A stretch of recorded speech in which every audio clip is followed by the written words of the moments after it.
नमस्कार, प्रणाम, आदाब, जय हिंद साथियों। मैं हूं अतुल अवस्थी और स्वागत करता हूं आप सभी का आज के इस सेशन में। आशा करता हूं कि आप सभी मस्त, जबरदस्त, शानदार, लाजवाब, जिंदाबाद, एक नंबर जबरदस्त होंगे। किसी तरीके की कोई तकलीफ नहीं होगी आपके जीवन में और आप मेरे साथ बड़े बेहतरीन तरीके से जुड़ रहे होंगे। और दोस्तों, मैं आपको हमेशा कहता हूं कि अगर आप एक हफ्ते मेरे साथ हैं तो अगर आपके घर वालों ने ये ना कह दिया कि मेरा लड़का, मेरी बिटिया कुछ बदली बदली सी लग रही है, तो दोस्तों मेरे से मिलना फिर बेकार है। चाहे तुम्हारे संस्कारों को लेके हो, चाहे तुम्हारे रहन सहन को लेके हो, चाहे तुम्हारे क्वेश्चन। अरे वाह रे बेटा, अरे वाह करेजा, बहुत बढ़िया।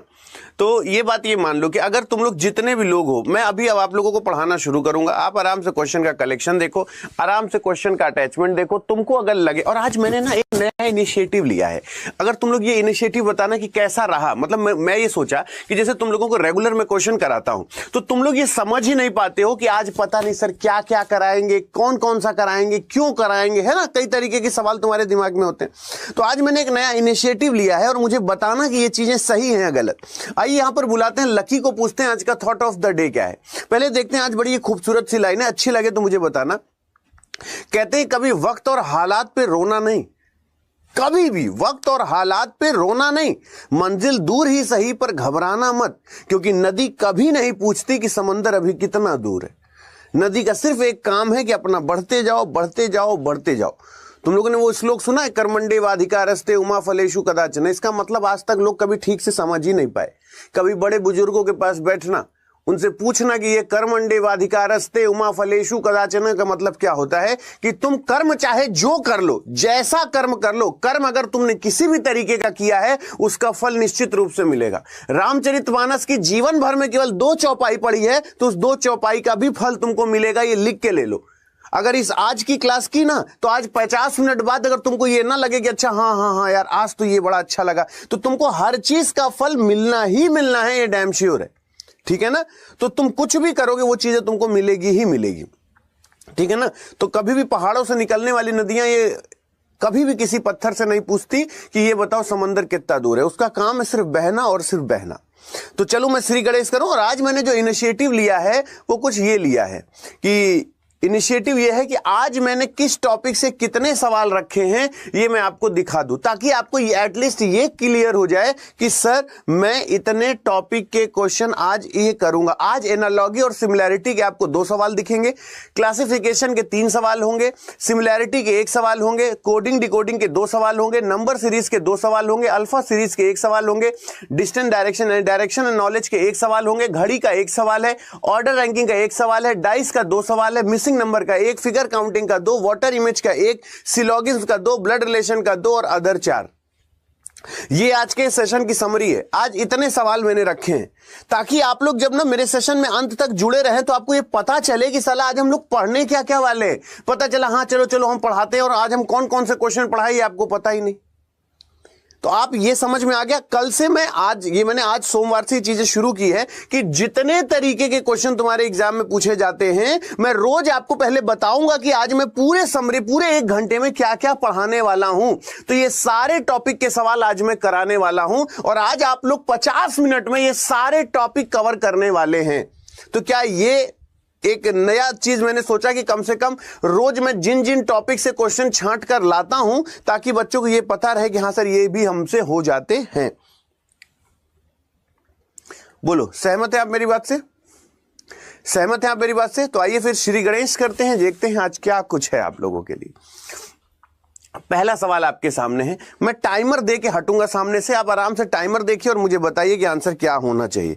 आ जाए समझ में, ठीक है। नहीं आता बिल्कुल मत सॉल्व करिएगा कि सर मुझसे नहीं हो रहा है, मुझसे मत पूछिए, कोई जल्दबाजी नहीं है। जानते हो सबसे बड़ी बात क्या होती है दोस्त? आप मेरी वजह से मत मानो। देखो क्वेश्चन सॉल्व करने का ना एक ढंग होता है, एक तरीका होता है ना। अब जैसे मैंने आपसे बोला कि इसमें आंसर क्या होना चाहिए, तो मैं आपसे ये नहीं कहता कि जो मैं बोल रहा हूं तुम वही मुझे बता दो कि हाँ अतुल सर ये आंसर होगा या अतुल सर हम ऐसे आंसर करेंगे। पहले आराम से सोचो आंसर होना क्या चाहिए, ऑप्शन से बताओ तुम्हारे हिसाब से क्या होगा। इधर आओ, मेरी बात सुनो, मेरी बात अगर उचित लगे तो समर्थन करना। अब एक चीज मुझे बताओ, जैसे ये पहला सवाल तुम्हारे पास है, आजा भाई पेन कहां गया ये। अगर मैंने आपसे कहा कि यहां ANXIOUS लिखा है, ठीक है ना, ये लिखा हुआ है। अब ये पूछ रहा है कि सर इसको हम कैसे लिखेंगे। तो अगर हम आपसे ये कह दें कि इनके बीच का गैप कितना, हमको कोई रीजन बता सकता है तुम में से? ये जो सॉल्यूशन एक दो रीजन कोई बता सकता है? हेलो, यस,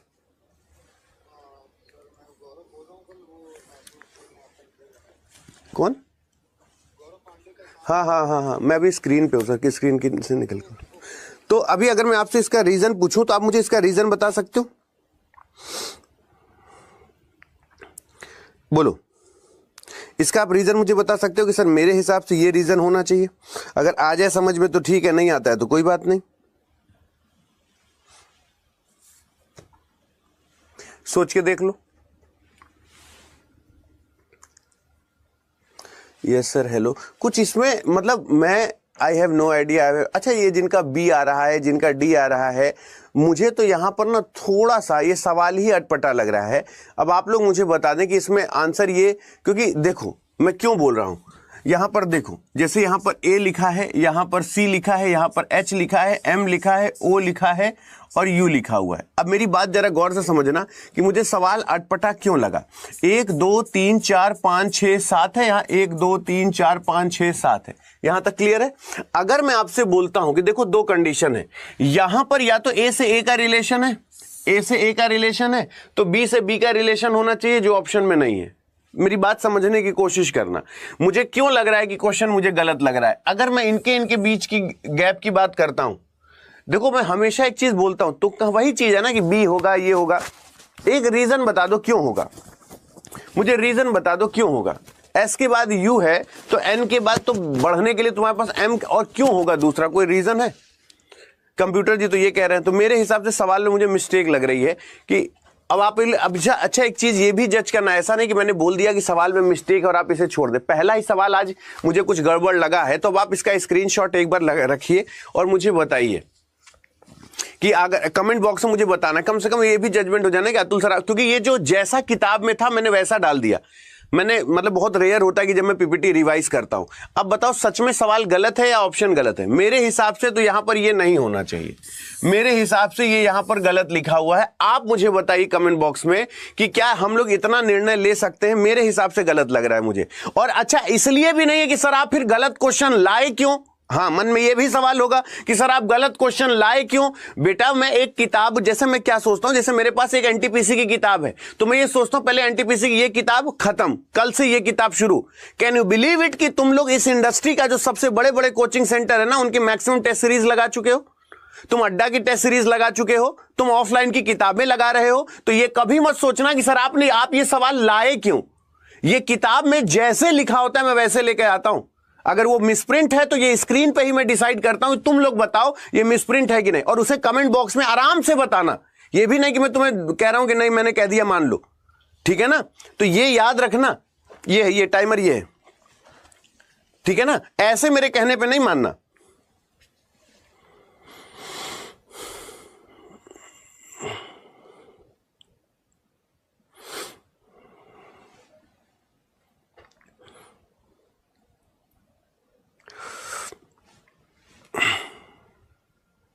एक बार उसे देख लो, इसका आंसर बताओ, इस पे क्या होना चाहिए। बात सही लगेगा तो समर्थन करना कि मेरा कहना सही है कि नहीं।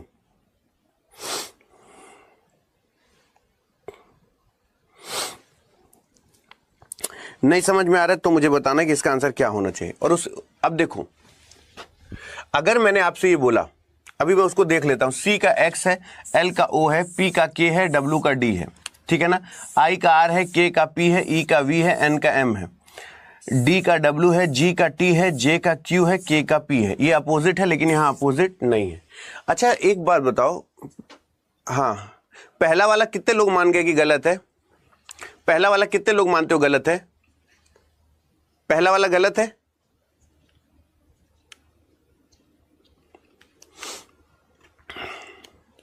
हाँ एक बात पूछूं, हाँ ठाकुर साहब पूछिए पूछिए पूछिए पूछिए पूछिए पूछिए।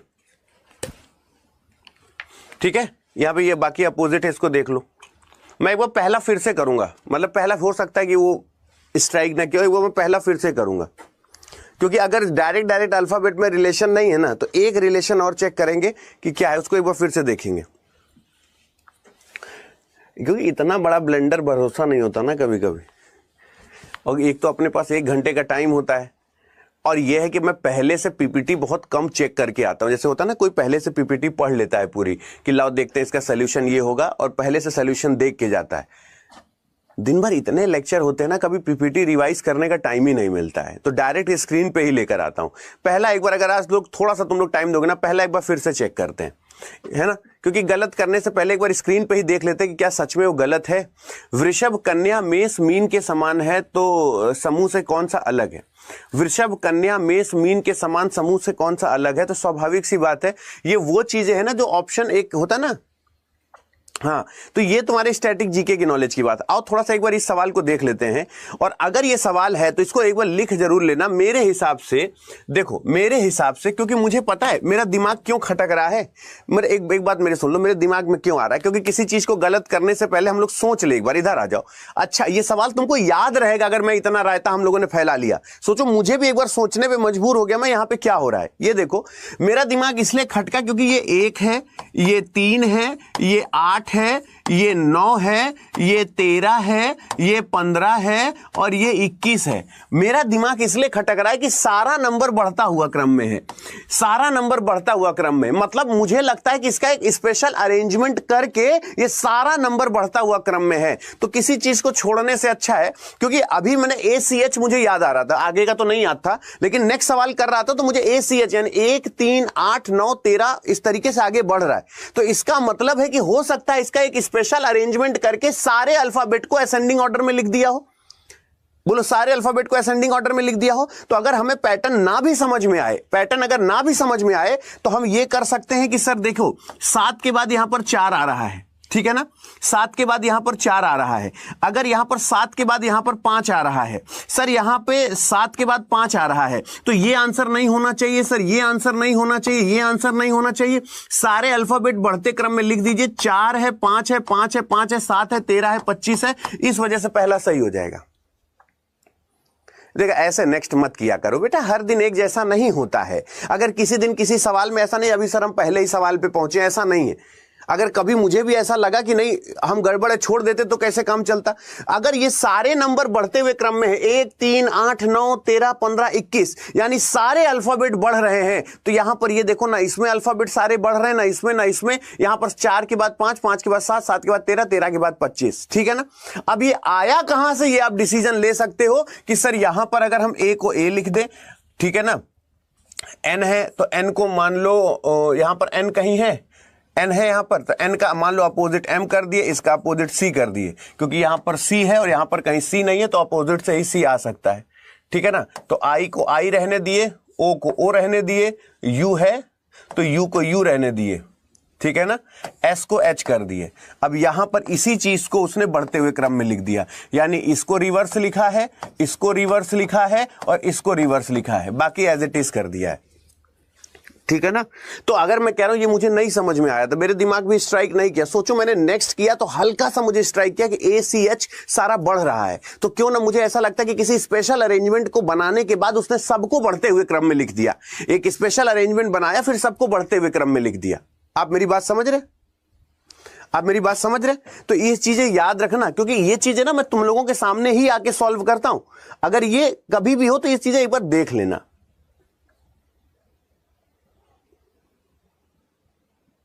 ठीक है, क्लियर है। चलो आगे चलते हैं। क्लियर हो गया ना, सारे अल्फाबेट को बढ़ते क्रम में हो गया। क्योंकि वो जो ACH था ना, IMOU मैंने नहीं देखा था, मेरे को सिर्फ ACH दिखाई दिया, तो सारा पैटर्न मेरे हिसाब से क्वेश्चन गलत था। लेकिन जब याद आया कि नहीं यार ये पैटर्न ऐसा भी तो हो सकता है कि सारा, क्योंकि ये पैटर्न एग्जाम में पूछा जाता है। अब देखो, मुझे सोल्यूशन नहीं याद था ना, मैं सोल्यूशन जानता था, लेकिन जितने सवाल मैंने किए हैं कि जब भी आपको सारे अल्फाबेट केवल बढ़ते हुए क्रम में दिखाई दे, तो समझ लो कोई स्पेशल अरेंजमेंट तो किया है। वो भले तुमको नहीं समझ में आ रहा, लेकिन अरेंजमेंट करने के बाद सारे अल्फाबेट को चढ़ते क्रम में लिख दिया है, ठीक है ना। हाँ तो किसी चीज को गलत का गलत नहीं था, सही था। एक बार फिर से जाके उसे पीछे देख लेना, मैंने क्या बताया एक बार फिर से देख लेना। ये टाइमर ये टाइमर 21 सेकंड का, फिर से जाके देख लेना। तो मुझे लगता है कि किसी चीज को गलत करने से पहले है ना, उसे एक बार देख लेना चाहिए कि इतनी बड़ी ब्लंडर मिस्टेक नहीं होगी, लेकिन एक बार देख लेना चाहिए। जैसे हमने बोल दिया सवाल नहीं आता, कोई बात नहीं। अब मेरी बात जरा सुनना, मेरी बात बहुत गौर से सुनना, सही लगे तो समर्थन करना कि सर हमें ना नंबर सीरीज नहीं आती। क्या हम इतना करने के लिए गैर गुजरे हैं बच्चा कि हम 95 में 84 नहीं घटा सकते? हम 95 में 84 घटाए, ये 1 हो गया, ये 1 हो गया। अगर इनकी बात करें तो यहां पर +11 हो गया। बोले हाँ सर। ये 107 हो गया, 107 में अगर हमने 95 घटा दिया तो ये 5 2 7 हो गया और 9 1 10 हो गया। मतलब यहां पर क्या हो गया, +12 हो गया। अगर 120 की बात करें तो ये 120 हो गया, और 120 में जब 107 माइनस किया तो 10 यहां पर 3 हो गया, ठीक है ना। और इसकी बात करें तो यहां पर 13 का गैप हो गया। मुझे नहीं पता आंसर क्या होगा, मैं नहीं जानता आंसर क्या होगा, ठीक है ना। लेकिन 20 से 34 यानी +14 हो गया। और अगर यहां पे बात करें तो +15 हो गया। 15 मतलब 5 4 9, यूनिट डिजिट 9 आएगी, अंत में 9 है, अंत में 9 है, अंत में 9 है, 149 हो गया। पहले हम क्या करते थे, सीरीज देखते ही मना कर देते थे कि सर सीरीज हमसे नहीं होगी। मैं आपको हमेशा एक चीज बोलता हूं बेटा जी, मैं भी हाड़ मांस का शरीर हूं, गलतियां मुझसे भी होती हैं। मैंने देखा ना कि मेरे को सवाल, पहला ही सवाल मेरे को लगा कि नहीं गड़बड़ है, मैं 90% अपनी पीपीटी कभी रिवाइज नहीं कर पाता अपने लेक्चर्स की वजह से। और मुझे लगता है कि यार इतना तो है, अब इतना अनुभव हो गया कि स्क्रीन पे ही सॉल्व कर दूंगा, कोई दिक्कत नहीं है ना। लेकिन देखो ये रीजनिंग है, यहां कुछ भी संभव है। और जब आप प्रैक्टिस करते हैं ना, सोचो मुझे पूरा सवाल कंफर्म था कि गलत है, मैं कंफर्म था कि ये सवाल गलत है, लेकिन जब बैक बटन दबा रहा था तो मुझे केवल ACH दिखाई दिया, और ACH मुझे लगा A के बाद C के बाद H, यानी सब बढ़ते हुए क्रम में। तो मुझे लगा क्यों ना पीछे जाके एक बार देखूं सारा अल्फाबेट कहीं बढ़ते क्रम में तो नहीं है। मुझे मिल गया, मैंने कहा नहीं पहला सही है और क्वेश्चन गलत नहीं है। तो बिटवा एक चीज हमेशा याद रखना कि तुम लोग कहां कहां गलती हो सकती है ना, इस तरीके से सोचोगे तो लगेगा कि नहीं हाँ इस तरीके। अब जैसे मान लो रोट बोला है, ROT का कोड क्या होगा, तो बर मरे चाहे कन्या, हमको रोट खोजना है। रोट कहां है, बोले अतुल सर रोट यहां है। अगर रोट यहां है तो यहां पे TAS चला गया, यहां पर TAS चला गया। अगर इन दोनों में TAS कॉमन है, TAS के सिवा और कुछ तो कॉमन नहीं है ना, तो इन दोनों में कोई एक नंबर कॉमन होगा। यहां 8 है, यहां पर 8 है, बोले हाँ सर। अगर यहां पे TOR कॉमन है, यहां TOR कॉमन है, तो इन दोनों में कॉमन क्या है, बोले सर यहां 4 है, यहां 4 है। बोले हाँ, वहां ROT बचा, यहां 6 बचा, यानी ROT का कोड 6 हो जाएगा। और तुम मुझसे ये नहीं कहोगे कि I don't know what is the meaning of substitutional coding. Thank you गुरुदेव। आप ये नहीं कहेंगे कि sir what is the meaning of substitutional coding. I think you better understand what I am trying to say. नहीं होगा गलत। अब आगे देखो, जैसे इसने बोला कि एक लड़का का चेहरा उत्तर पूर्व दिशा में है, 135 डिग्री घड़ी की दिशा में घूम जाता है, उसके बाद 225 विपरीत दिशा में घूम जाता है, तो उसका चेहरा किस दिशा में। अगर तुम में से एक बंदा भी ये कह दिया, एक सिंगल बंदा भी कह दिया कि हो महाराज ये हमको नहीं आता, हमसे मत पूछिए, तो हम तंगड़ी तोड़ देंगे तुम्हारी। हम तुमसे कबुलवाएंगे कि बेटा ये बात सही है कि नहीं, इधर आओ। इसको छोड़ना नहीं कि सर ये मुझसे नहीं होगा। मैं आपको फिर से कह दूं कि 21 सेकंड दे देता हूं सवाल पढ़ने के लिए, लेकिन प्लीज आपसे रिक्वेस्ट है, जिसको लगता है कि सर ये मुझसे तो हो ही नहीं सकता, वो प्लीज रुक जाना, मुझे 2 सेकंड सुन लो।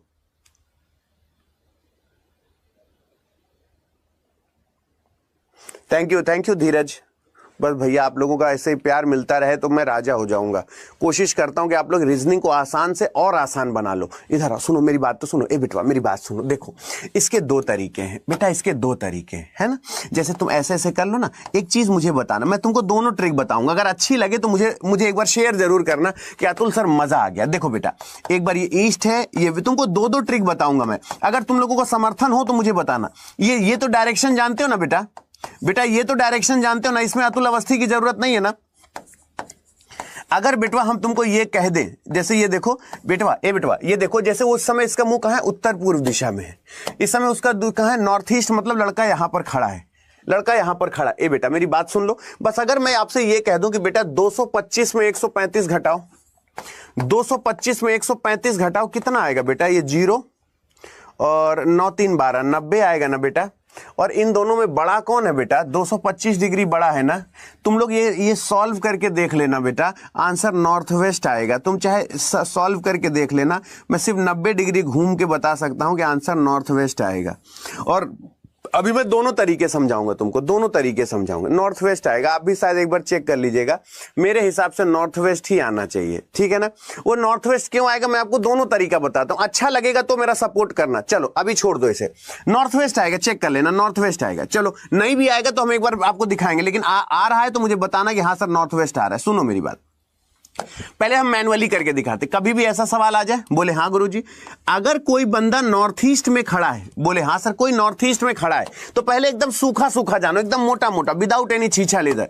वो कहा कि अगर 135 डिग्री घड़ी की दिशा में घूमता है तो 135 डिग्री घड़ी की दिशा में क्या हो गया कि ये 45 और ये 45, 90 और 45 ये 135, ये 135 हुआ, 45 ये 45 ये 45 ये 45 डिग्री का कोण होता है ना, ये 45 डिग्री का कोण होता है और ये 45 डिग्री का कोण होता है, 45 45 45 135। यहां तक किसी को कोई तकलीफ? यहां तक किसी को कोई तकलीफ? 135 घड़ी की दिशा में घूमने के बाद 225 डिग्री एंटी क्लॉकवाइज, 225 डिग्री विपरीत दिशा में, तो 225 डिग्री घड़ी की विपरीत दिशा, घड़ी उल्टी तो चलेगी नहीं, तो यहां पर आ गया 180, यहां पर आ गया 180, यहां पर आ गया 180 और 180 के बाद ये आया, 180 के बाद ये वाला 225, यानी 45 45 90 45 135 180 और ये यहां पर देखो 225, यानी नॉर्थ वेस्ट बिल्कुल सही जवाब है। ये तो मैनुअली हो गया, ये तो मैनुअली हो गया कि पहले वो घूमा क्या, क्लॉकवाइज डायरेक्शन, पहले क्लॉकवाइज और फिर anti clockwise direction, 135 degree clockwise और 225 डिग्री एंटी क्लॉकवाइज, ठीक है ना।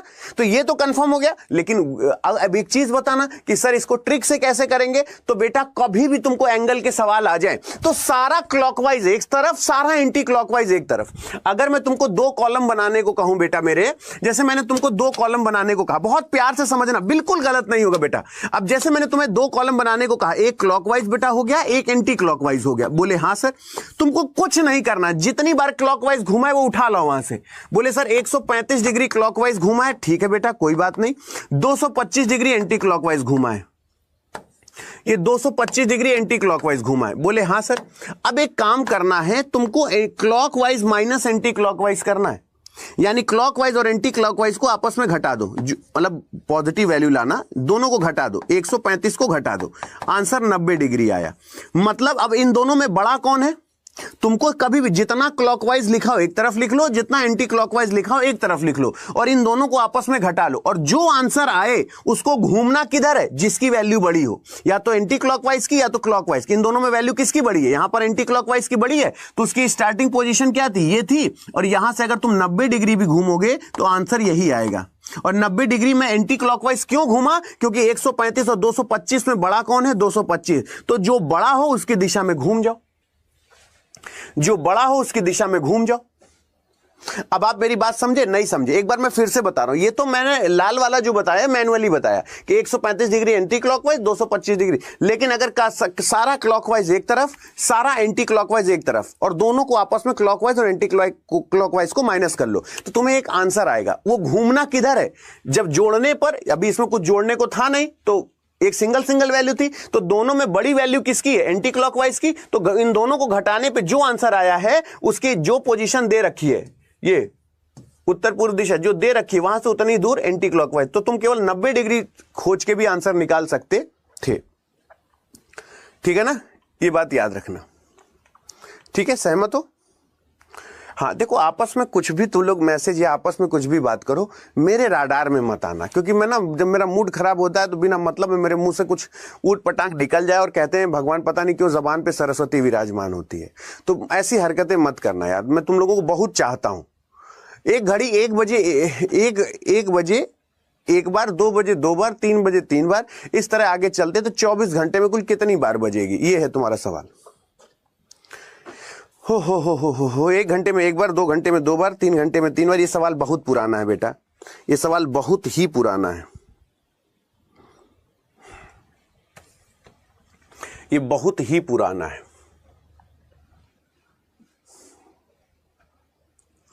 पता है, हाँ, ये सवाल बहुत पुराना है। देखो, ये 24 घंटे का निकालोगे तो थोड़ा सा कैलकुलेशन लंबा पड़ेगा। मुझे लगता है कि अगर हम 12 घंटे का निकालने के बाद उसका 2 गुना कर दें तो वो 24 घंटे हो जाएगा। ये 24 घंटे हो जाएगा। और नंबर छोटा करने पे कैलकुलेशन आसान हो जाता है। एक फॉर्मूला बताऊं, किसी को बताना नहीं, कहीं लिख लो कॉपी में। इसका फॉर्मूला होता है n = n+1 ये फॉर्मूला लगा देना। ये फॉर्मूला लगा देना, पहले देख लें, ये फॉर्मूला लगा देना। ठीक है, ये फॉर्मूला लगाओगे क्या होगा, यानी यहां पर अगर 12 आ गया, n बराबर 12, मैं n बराबर 12 लेकर चल रहा हूं, 12 घंटे वाला बता रहा हूं, n बराबर ये 12 वाला लेकर चल रहा हूं। तो अगर ये 12 है तो ये हो जाएगा 12 + 1 डिवाइडेड बाई 2, 2 छक्का 12, 12 1 13, 6 गुणे 13 छंग 78। और अगर 12 घंटे का 78 आया है तो इसका 2 गुना कर दोगे तो ये 156 हो जाएगा 24 घंटे का। तो 24 घंटे का ये आंसर आ गया 156, क्योंकि कैलकुलेशन ज्यादा इंसान नहीं करना चाहता। और अगर तुमको 156 डायरेक्ट लाना है तो यहां पर 24 घंटे से भी सॉल्व कर सकते हो, वरना 12 घंटे ईजी होता है सॉल्व करना। 12 घंटे सॉल्व करना इजी होता है, तो 12 का 2 गुना कर दिया तो 156 हो गया। तो ये n+1/2 होता है। अब इसमें बहुत ज्यादा दिमाग लगा के परेशान होने की आवश्यकता नहीं है। अब ये 5 मित्र हैं, एक गोलाकार मेज पे चारों ओर बैठे हैं। इसका आंसर बताओ।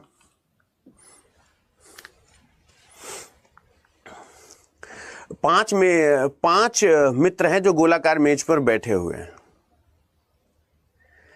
है ना। अब आपको ये आंसर बताना है कि क्या होगा। मेरी बात बहुत ध्यान से समझना, सबकी दूरी बराबर कर दो, गलत नहीं होगा। इधर आओ, मैं बताऊं, इधर आओ, मेरी बात तो सुनो। जैसे 5 लोग बैठे हैं, बोले हाँ अतुल सर, देखो बेटवा, बात उचित लगे समर्थन करना। ये यहां पर है, ये ऐसे है, ये ऐसे है और ये ऐसे है। बोले हाँ सर। अगर A B C D E कितने लोग हैं? 5 लोग हैं। A E के बाईं तरफ बैठा है, C A और D के बीच में है ना। तो जैसे बोला A E के बाएं तरफ बैठा है, इसने ये बोला A is sitting to the left of E, ठीक है ना। तो A is sitting to the left of E, अगर मैंने E यहां पर बैठा दिया तो इसका लेफ्ट किधर होगा? A is second to the left of E। अब बोल रहा है कि जो C है वो A और D के बीच में बैठा है, जो C है वो A और D के बीच में बैठा है। पता है ये बात निर्धारित कौन करेगा कि ये सही है कि नहीं? ये निर्धारित करेगा कि B E के दाईं तरफ है, B जो है वो E के दाईं तरफ है, और E ये देखो इसके क्या है? राइट हैंड साइड है। क्यों? क्योंकि सब केंद्र की ओर देख रहे हैं। ये सब क्या है? केंद्र की ओर देख रहे हैं। और ये इसके क्या है? बाईं तरफ है ना। ये लेफ्ट हैंड साइड है। घड़ी की दिशा लेफ्ट होता है, घड़ी की विपरीत दिशा राइट होता है। तो अभी ये पूछ रहा है कि B तथा C के मध्य कौन बैठा है?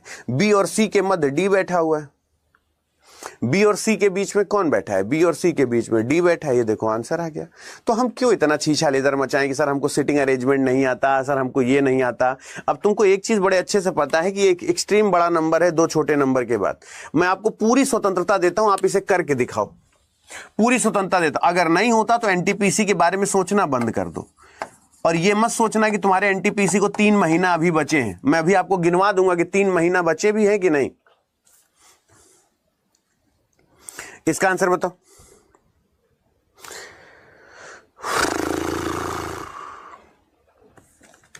अबे ये अब इतना तो ट्राई कर ही लो यार, इतना तो टाइम है ही तुम्हारे पास, इसमें तो कोई दिक्कत ही नहीं होनी चाहिए।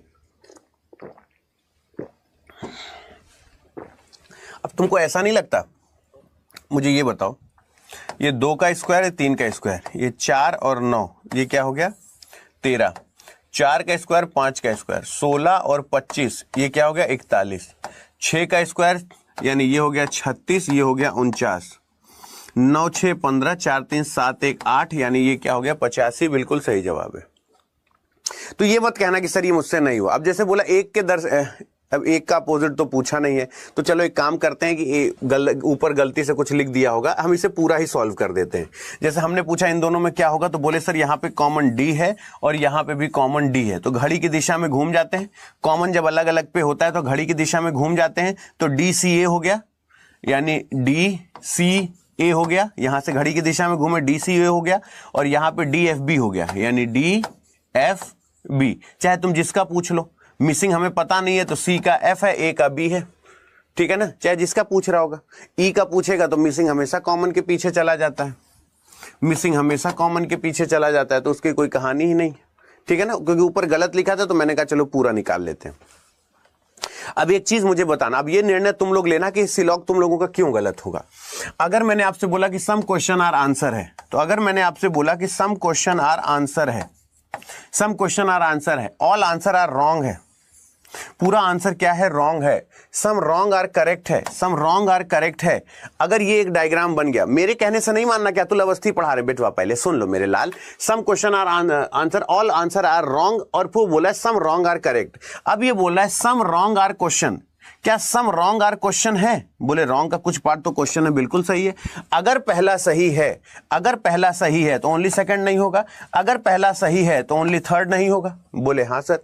अब केवल एक देखना है, सम करेक्ट आर रॉन्ग, तो सम करेक्ट आर रॉन्ग है क्या? सम करेक्ट आर रॉन्ग है क्या? हाँ सर, दूसरा सही है। अगर दूसरा सही है तो ये पहला चला गया, और बोल रहा है सम आंसर आर रॉन्ग, तो सम आंसर आर रॉन्ग ये भी बिल्कुल सही है, आंसर का कुछ पार्ट रॉन्ग है, यानी ये भी सही है। तो यानी आप ये नहीं कहेंगे अतुल सर मेरा सही है, आप ये कहेंगे कि डेफिनेटली आंसर यही आएगा कि चौथा सही होगा। तो क्वेश्चन ऐसा छो कि 4 आदमी चर्चा करेगी, सर ये हो जाएगा। अब जैसे उसने पूछा कि इसमें कौन सा कथन सत्य है, अब इसको मैन्युअली सॉल्व करके आप जल्दी आंसर ले आएंगे, इसमें ट्रिक लगाने की अपेक्षा। ट्रिक लगाएंगे बर्बाद हो जाएंगे, डी का आई, ई का आई, ई का एच, ये सब गड़बड़ा जाएगा मैटर। आप एक बार में इसे पूरा सॉल्व कर लेना, इसमें ट्रिक लगाने की गलती मत कर देना, क्योंकि आपको ये पता होना चाहिए कि कोडेड फॉर्म के कौन से ब्लड रिलेशन के क्वेश्चन में ट्रिक लगती है और कौन से में नहीं लगती है। इसमें ट्रिक लगाने वाला इस दुनिया का सबसे बड़ा मूर्ख इंसान होगा कि डी प्लस ई है तो ए प्लस बी का मतलब A is the daughter of B, यानी D is the daughter of E, D is the daughter of E, E plus F, A plus B, A is the daughter of B, यानी E is the daughter of F. अब D is the daughter of E, E is the daughter of F minus G, F minus G मतलब A is the husband of, A the husband of G, ठीक है ना। G multiply by H, A multiply by B, A is the mother of B, है ना। तो G is the mother of H, है ना। तो अगर यह क्या बोला, F इज द हस्बैंड, है ना। तो ये मदर किसकी है, H की है। ये मदर किसकी, H की। H डिवाइडेड बाई I का मतलब क्या हो गया, A is the brother of B, यानी H is the brother of I, और I माइनस H का मतलब है ये हस्बैंड है किसका, J का, ये हस्बैंड है किसका, J का। ये एक पैटर्न बन गया। अभी ये पूछ रहा है D is the sister of I, D जो है वो I की सिस्टर है, जनरेशन गैप है, बिल्कुल गलत है। E is the sister of I, बिल्कुल सही बात है। E is the sister of I, बिल्कुल सही बात है। पूछो क्यों? ये दोनों आपस में पति पत्नी है, ये दोनों पति पत्नी है। E जो प्रोडक्ट है F का, तो बिना G के थोड़ी ना E आ जाएगा, और अगर ये दोनों प्रोडक्ट हैं G के, तो बिना F के थोड़ी ना आ जाएंगे, है ना। कुछ बायो नाम की भी चीज होती है। तो स्वाभाविक सी बात है ये तीनों बच्चे F और G के हैं, ये तीनों बच्चे F और G के हैं। वो बोला E is the sister of I, स्वाभाविक सी बात है E H I ये सब आपस में भाई बहन है, यानी E इज द ननद ऑफ J, यानी ये दूसरा जो होगा बिल्कुल सही होगा, ठीक है ना। तो यार ये भी सही है, E is the sister of H, बिल्कुल सही होगा, ये भी सही है। और E is the daughter of G, तो E is the daughter of G, यानी ये भी सही है। यानी गलत कौन सा है, पहला ही गलत हो गया है, पहला ही गलत है। तो ऐसे क्वेश्चन में याद रखना, ट्रिक लगाने की गलती नहीं करना। लल्ला मेरे बुद्धिजीवों वाला काम किया करो। अब एक बार ट्रिक पढ़ ली, अरे सर इसकी ट्रिक बताए, नहीं इसे बिना ट्रिक के सॉल्व नहीं करेंगे, पगला ही ना किया करो, ठीक है ना। कम से कम इतनी बुद्धि रखो कि सर ये हो जाएगा। अब देखो ये देखो 6 दूनी 12 है और ये 7 चौक 28 है, 6 दूनी 12 7 चौक 28। अब ये मत कहना कि सर ये हमसे नहीं हुआ, है ना। अब जैसे इसमें बोला त्रिभुजों की संख्या क्या है, मेरे ख्याल से जिस हिसाब से डायग्राम जिसने भी बनाया है वो ये भूल गया कि यार इसको यहाँ चिपकाना था, और अगर ये यहाँ चिपका नहीं है, इसकी वजह से अगर कोई ट्रायंगल गड़बड़ाया तो वो तुम जानो, तुम्हारा काम जाने। अब तुम लोग मिल के मुझे बताना कि इसमें ट्रायंगल सही होगा कि नहीं। चलो मिल के सब लोग सॉल्व करते हैं, चलो मिल के सॉल्व करते हैं। 3 ट्रायंगल यहाँ है और 3 ट्रायंगल यहाँ है, 3 3 6 हो गया, 6 के बाद ये 7, ये 8, 8 के बाद 3 ट्रायंगल ये 8 3 11, और 11 में 3 जोड़ा तो 11 3 14, 14 के बाद ये वाला 15, 15 के बाद ये वाला 16, 16 के बाद अगर इसकी बात करें तो ये वाला 17, ये जुड़ा नहीं है इसलिए मैं 17 तक ही गिन रहा हूं। ये हो गया 17, 17 के बाद अगर बात करूं तो ये वाला 18, ये वाला 18, ठीक है ना, ये वाला 18, 18 के बाद 18 के बाद 18 के बाद 18 के बाद और कुछ 18 के बाद और कुछ, 18 के बाद और कुछ, 18 के बाद 18 के बाद, और 18 के बाद अगर आप ऐसे बोलेंगे तो ये वाला 19 और ये वाला 20। और अगर ये लाइन जो डायग्राम बना है तो उस हिसाब से तो मैं 19-20 के साथ भी नहीं जा सकता, लेकिन जो है 19 और 20, क्योंकि और आपके पास कोई विकल्प नहीं है। ठीक है ना, क्योंकि ये वाले भी 2 ट्रायंगल आप गिन लेंगे, ये वाले, ये वाले, ठीक है ना, क्योंकि वो किताब में जैसे दिया है ना उससे निकाल के बनाया गया, तो 20 ट्रायंगल है जिसके साथ आप जा सकते हैं। तो इसीलिए मैं बोलता हूं कि वो चीज, अब जैसे ये सवाल है, उसने बोला टी का के से क्या संबंध है ना। अब टी का के से क्या संबंध है, ठीक है। अब तुम चाहे जितना दिमाग लगा लो, यहां पे तुम जेंडर नहीं निकाल सकते टी का, तुम निकाल के देखो, पढ़ के देखो, देख रहे हो एग्जामिनर को, अगर तुम एग्जामिनर की सोच को पकड़ लो ना बेटवा, तुमको बड़ा मजा आ जाए। तुम देखो, अगर वो तुमसे पूछे कि तुम टी का जेंडर देखो, सोच नहीं सकते, वाई टी से विवाहित है तो लड़का भी लड़की से विवाहित हो सकता है, लड़का तुम टी का जेंडर नहीं बता सकते। चलो, के वाई की सास है, कभी जिंदगी में नहीं बता सकते। के की कोई पुत्री नहीं है, एक्स टी की पुत्री है। तो देखो इसको सॉल्व कैसे करते हैं। अगर मैंने तुमसे बोला कि के वाई की सास है, के किसकी है, सास है, ये सास है, किसकी है, वाई की सास है, ये क्या है। अगर ऐसे रिलेशन में दिक्कत हुआ करे तो ऐसे चुपचाप लिख लिया करो, तो दिक्कत ना, के वाई की सास है, ठीक है ना।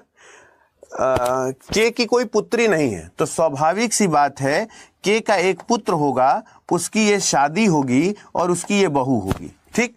तो ये कुल मिला के लड़की की सास है, ठीक है ना। वाई टी से विवाहित है, अगर वाई टी से विवाहित है और तुम टी से के बारे में पूछ रहे हो, तो मैं पूरा सॉल्व ही नहीं करूंगा, आंसर पहला बिल्कुल सही हो गया। मुझे टी का जेंडर पता चल गया, और टी का जेंडर पता चल गया तो तुम टी से के की तरफ पूछ ही रहे हो, तो टी अगर मेल हो गया तो जो पूरा सॉल्व करे ऐसी तैसे में जाए, क्यों पूरा सॉल्व करूंगा मैं। उसने पहले बोल दिया के की कोई पुत्री नहीं है और के जो है वाई की सास है, तो इसका मतलब वाई स्त्री होगी। अगर के की कोई बिटिया नहीं है, के की कोई बिटिया नहीं है, तो मतलब लड़का है, और के वाई की सास तब होगी जब के लड़के की शादी वाई से होगी, तभी तो वो वाई की सास बनेगी। तो अगर टी का मुझे जेंडर पता चल गया कि वाई टी से विवाहित है, तो मैं क्यों ज्यादा दिमाग लगाऊंगा, बाकी सब फीमेल है, ये फीमेल, ये फीमेल, ये फीमेल, और अगर इसका जेंडर मेल आ गया तो पूरा सॉल्व करूंगा। मेरी बाईं आंख फड़क रही है क्या, मेरा 2 सेकंड भी बचेगा तो मैं 2 सेकंड बचाऊंगा। अब ये बताओ, ये आंटी बता रही है, आंटी कैसे हो सकता है अगर टी का जेंडर मेल है। तो मुझे इतना बता दो, टी का जेंडर अगर मेल आ रहा है तो टी आंटी कैसे हो जाएगी, मुझे बताओ।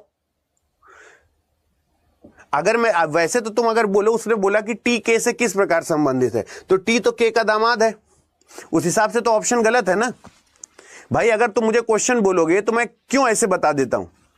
तो इंग्लिश में अलग है, हिंदी में अलग है, वही मैं कह रहा हूं ना। मैं जो सॉल्व कर रहा हूं उसकी बात कर रहा हूं, ये ऑप्शन ये अलग अलग है, ये मुझे दिख गया था तभी मैं कह रहा हूं, ठीक है ना। तो आप इस पे नहीं जाएंगे। और एक चीज हमेशा याद रखना, जब ये ऐसे पता चल गया ना कि टी के का दामाद है, तो इसमें से अगर मेल पे भी जाना होता ना तो मैं मेल के थ्रू चला जाता। वैसे तो टी के का दामाद है तो आंसर मेल में ही आएगा। तो तुम ऐसे जेंडर से ऑप्शन हटा सकते हो। इंग्लिश हिंदी अलग अलग है, ऑप्शन भी अलग है, तो हटा दो उसको। लेकिन मैं बता रहा हूं कि आपको हमेशा ऑप्शन से चुन लेना है, ठीक है ना। हाँ, तो इंग्लिश के हिसाब से ऑप्शन दिया होगा, हिंदी का ट्रांसलेशन करना छोड़ दिया होगा। इंग्लिश वाला भी कर दूं, आओ इंग्लिश वाला भी कर दूं। अगर इंग्लिश वाला भी चाहते हो आओ इंग्लिश वाला भी कर दूं। तो अभी पूछ क्या रहा है, डी का एन से क्या रिलेशन है। डी का जेंडर क्लियर है, R is a married to 2, R का जेंडर क्लियर है। D is the sister of Q.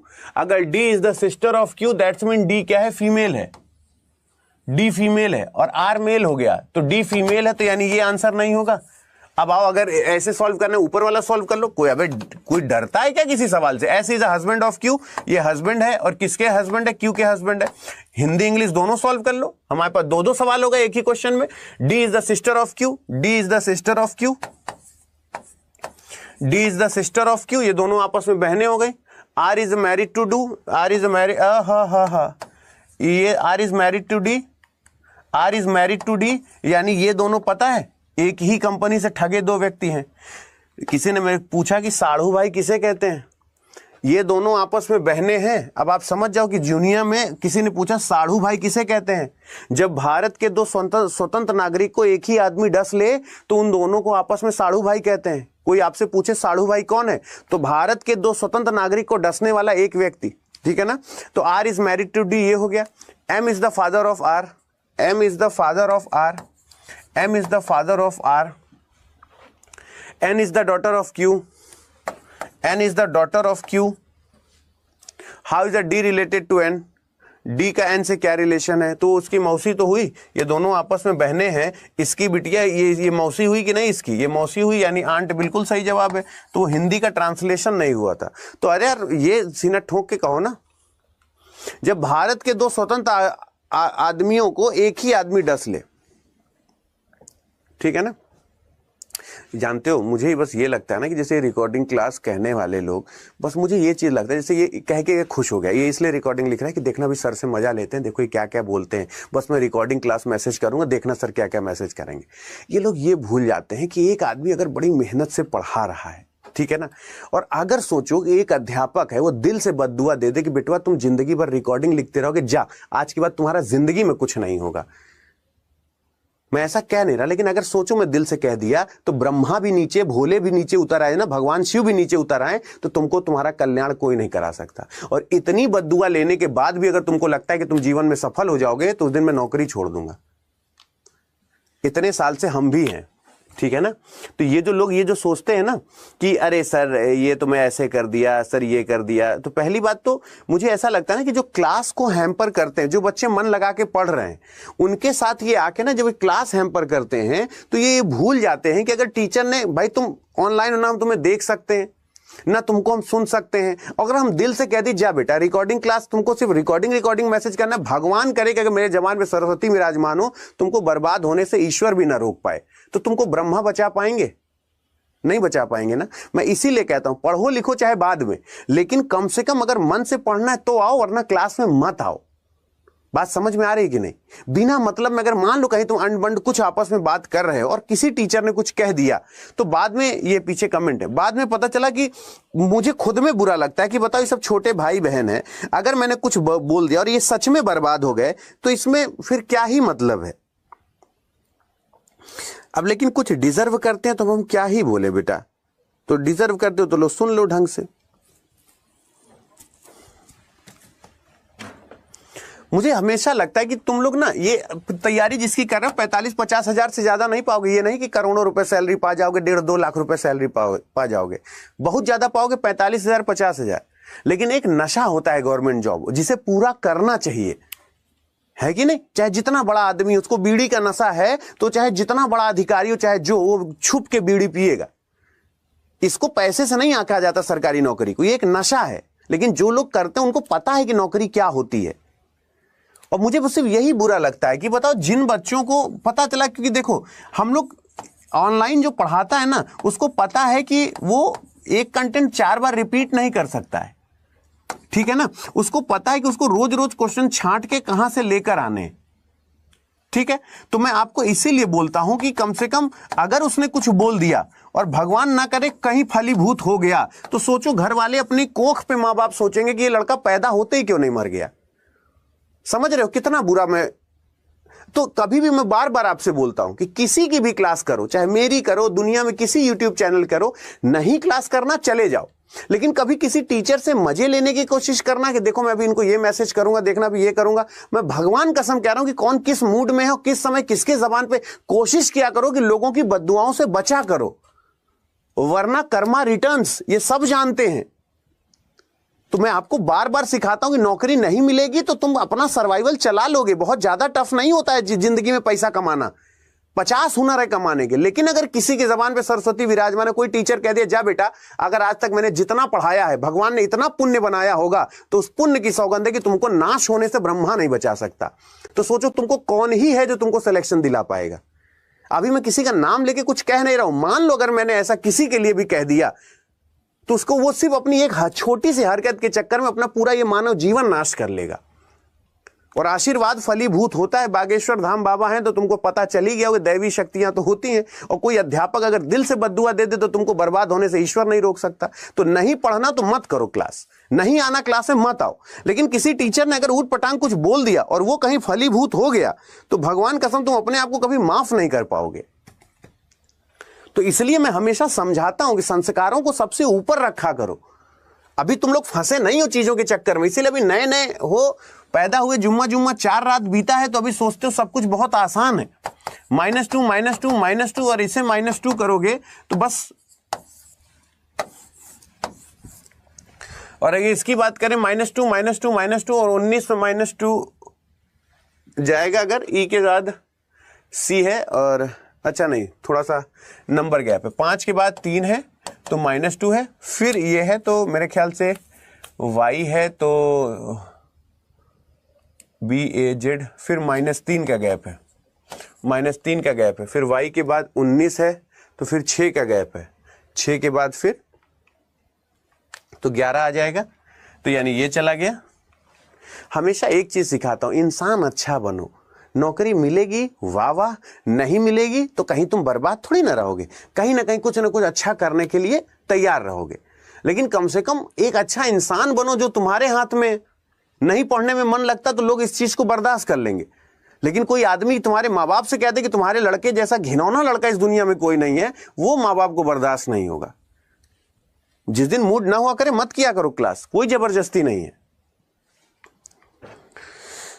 किसी दिन कम पढ़ लोगे, किसी दिन ज्यादा पढ़ लोगे, बहुत बड़ी चीज नहीं है।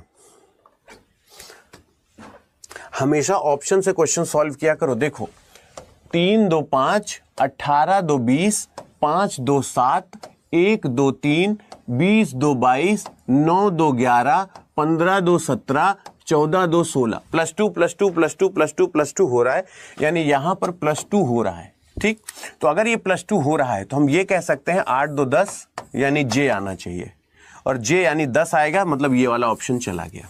ठीक, पीछे की बात करें तो ये हो जाएगा 3 2 5, अंत में 5 आना चाहिए, मतलब ये ऑप्शन चला गया। ठीक, ये ऑप्शन चला गया। आगे चलते हैं।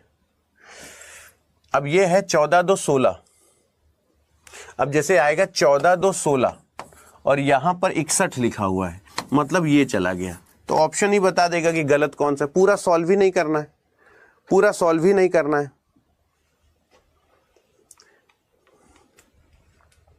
अगर मैं आपसे बोलूं नहीं बनाया जा सकता है, अनुशासनहीनता मत किया करो। देखो नहीं बनाया जा सकता है तो S और T अगर एक साथ है तो वो नहीं बनाया जा सकता, U और Q है वो नहीं बनाया जा सकता, P और R है वो नहीं बनाया जा सकता।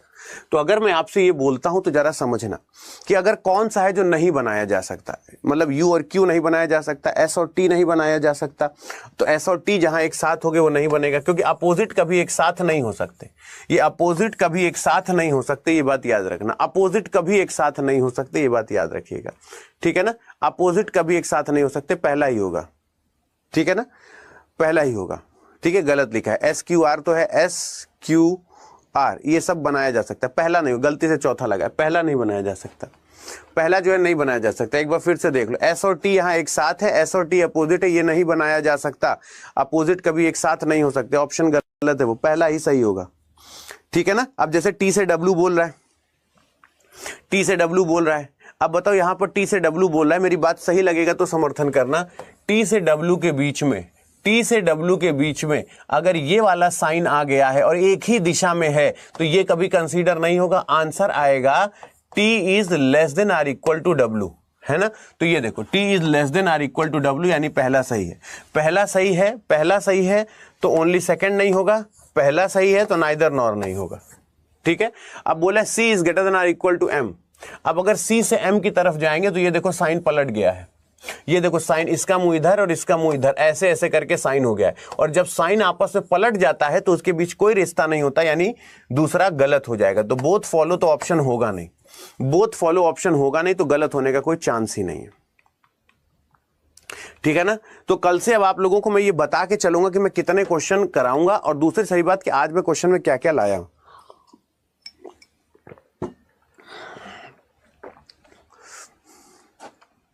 ठीक है ना। इसमें क्या है, TP R, T और R नहीं तो P, एक बार फिर से देख लो ना बेटा, PRT है तो PRT है तो PR भी नहीं बनाया जा सकता। नहीं देखो कंफर्म ये है तो या तो ऊपर ये गलत लिखा हुआ है ना, PR नहीं बनाया जा सकता। और ये सवाल प्रिंटिंग में मिस्टेक नहीं होती, ये किताब में, क्योंकि इसीलिए बोलता हूं कि ऑनलाइन में अपडेशन होता रहता है, और जब तुम ऑफलाइन किताब में देखते हो ना तो कुछ ना कुछ ऐसे मिस्टेक हो जाता है। अब देखो जैसे यहाँ PRB जो अपोजिट है वो कभी एक साथ नहीं हो सकते, जैसे ये अपोजिट है तो ये कभी एक साथ नहीं हो सकते। तो ये हो सकता है कि इसका ऑप्शन जो एग्जाम में बना हो जैसे U और Q है, ये देखो U और Q एक साथ है, तो वो ये बोल रहा है कि कौन सा बनाया जा सकता है, तो ये आंसर आ जाएगा कि कौन सा बनाया जा सकता है। तो आप इसे गलत मत करना, जो हमने ये है बनाया जा सकता है, ये बनाया जा सकता है, ये गलत नहीं बताया है मैंने। लेकिन जिन पे ध्यान, जैसे U और Q कभी एक साथ नहीं हो सकते, कभी एक साथ नहीं होंगे। S और T कभी एक साथ नहीं होंगे, कभी होंगे ही नहीं। तो या तो ये ऑप्शन ऐसे हो सकता है कि ओनली फर्स्ट सेकंड थर्ड, ये वाला ऑप्शन होता है ना, only first second and third, ये नहीं बनाया जा सकता है ना, कि वो ऑप्शन यहां बना नहीं है, उसने केवल ये दिया और ये दिया, ये पूछ लिया। तो ये नहीं कि हम सवाल को गलत ही बोल दे, हो सकता है ऑप्शन ऐसे दिया हो, only third and second, only second and third ऐसे करके बोलता है ना, ओनली सेकंड एंड थर्ड ये वाले ऑप्शन होंगे, तो उसने ऑप्शन लिखना भूल गया। तो ये, लेकिन जो अपोजिट है वो कभी एक साथ नहीं हो सकते, तो ये मत समझ लेना कि चौथा सही है। अगर वो ये ऊपर पूछा होता कि कौन सा बनाया जा सकता है, तो चौथा बनाया जा सकता है। तो ये मत समझना कि क्वेश्चन गलत है, ठीक है ना। तो ये समझने की गलती मत करना कि क्वेश्चन गलत है, ठीक है ना। इसीलिए मैं आपसे कह रहा हूं कि इसका ऑप्शन ऐसे होगा, only first second third, only second third fourth, only fourth second first, only, तो उस तरीके का ऑप्शन बना रहा होगा, ठीक है ना। तो मिलते हैं कल की क्लास में। और आज की क्लास मुझे कैसी लगी, एक बार सेशन लाइक करके अटेंडेंस लगा दो फटाक से सारे लोग, एक बार अटेंडेंस लगा दो फटाक से, सारे लोग अटेंडेंस लगा दो जल्दी से, जितने लोग मेरे साथ जुड़ रहे हो फटाक से अटेंडेंस लगा दो। मेरी बात सही लगेगी तो समर्थन करना, मेरी बात सही लगेगी तो समर्थन करना, याद रखना, मेरी बात सही लगेगी तो समर्थन करना कि मेरी क्लास कैसी लगी आपको। एक बार कमेंट बॉक्स में जरूर बता देना। एक बार जल्दी से अंगूठे वाला बटन दबा के एक बार फटाक से सेशन लाइक कर दो, लाइक कर दो, तो आज की अटेंडेंस लग जाएगी। कल से हम लोग रोज मिलेंगे। और मैं बार बार कहता हूं, अगर मन ना हो तो क्लास मत किया करो, रोज आने की जरूरत नहीं है। अगर क्लास मान लो अगर मन है, लेकिन कुछ भी बोलने से पहले याद रखना, मेरी क्लास में सीधा आदमी नहीं हूं, मेरे साथ समस्या है यार, कि तुम कुछ भी बोलो, अरे मेरे क्लास में लाइव बने रहे, इसके लिए मैं कोई भी बदतमीजी सह लूं, तो मेरे खून में नहीं है उसकी बात समझो। मैं थोड़ा हूं इस टाइप का आदमी, है ना। अगर सामने होते तो ऐसे चीर के अलग कर दिए होते, लेकिन ये कहो कि दूर हो तो चलो कोई बात नहीं। तो इसीलिए मेरे पास, क्योंकि मेरे क्लास में लड़कियां भी पढ़ती हैं और मेरे क्लास में वो बच्चे भी पढ़ते हैं जिनके माँ बाप ने बड़ी मुश्किल से उनको मोबाइल दिया है। और अगर तुम्हारी बदतमीजी की वजह से मेरी बहनें छोटी छोटी और मेरे छोटे छोटे भाई अगर किसी वजह से परेशान हुए, तो हम तुम्हारा खून पी लेंगे, याद रखना। हमसे बड़ा ड्रैकुला इस दुनिया में कोई नहीं होगा। अगर छोटी छोटी बहनें अगर ये सोच लिए कि भैया हमको क्लास में आने के बाद इस तरीके के लोग कमेंट्स करते हैं तो दिक्कत होती है, तो पहले तो ब्लॉक करूंगा और फिर बेइंतहा बेइज्जत करूंगा। और अगर इनमें से किसी को कह दिया कि बेटा ये वाली आईडी जरा इसको देख लो, तो तुम्हारे मम्मी पापा को अड्डा आना पड़ेगा माफी मांगने। तो मैं आपसे बार बार हाथ जोड़ के कहता हूं कि मेरे छोटे भाई बहनों को अगर दिक्कत हुई तो समझ लेना अतुल अवस्थी को दिक्कत हुई, और हम तुम्हारा फिर ना स्ट्रॉ लगा के खून पी लेंगे, ठीक है ना। तो मेरी क्लास में बदतमीजी करने से पहले 100 बार सोचना। अगर इनमें से किसी भी बच्चे को मैंने कह दिया ना कि बेटा इसकी जरा बदतमीजी है, जरा समझ लेना, तो तुम कम से कम 2-4 दिन तिरछा चलोगे, ठीक है ना। तो किसी बच्चे को ये ना लगे, ठीक है। अगली क्लास अक्षय अवस्थी सर की है, तो सारे लोग जल्दी से उस पर मूव कर जाना, ठीक है ना। तो अगली क्लास अक्षय अवस्थी सर की, जल्दी सारे लोग मूव कर जाना। क्लास कैसे लगी मुझे जरूर बताना, ठीक है ना यार, क्योंकि मैंने ये चीजें फेस की हैं जो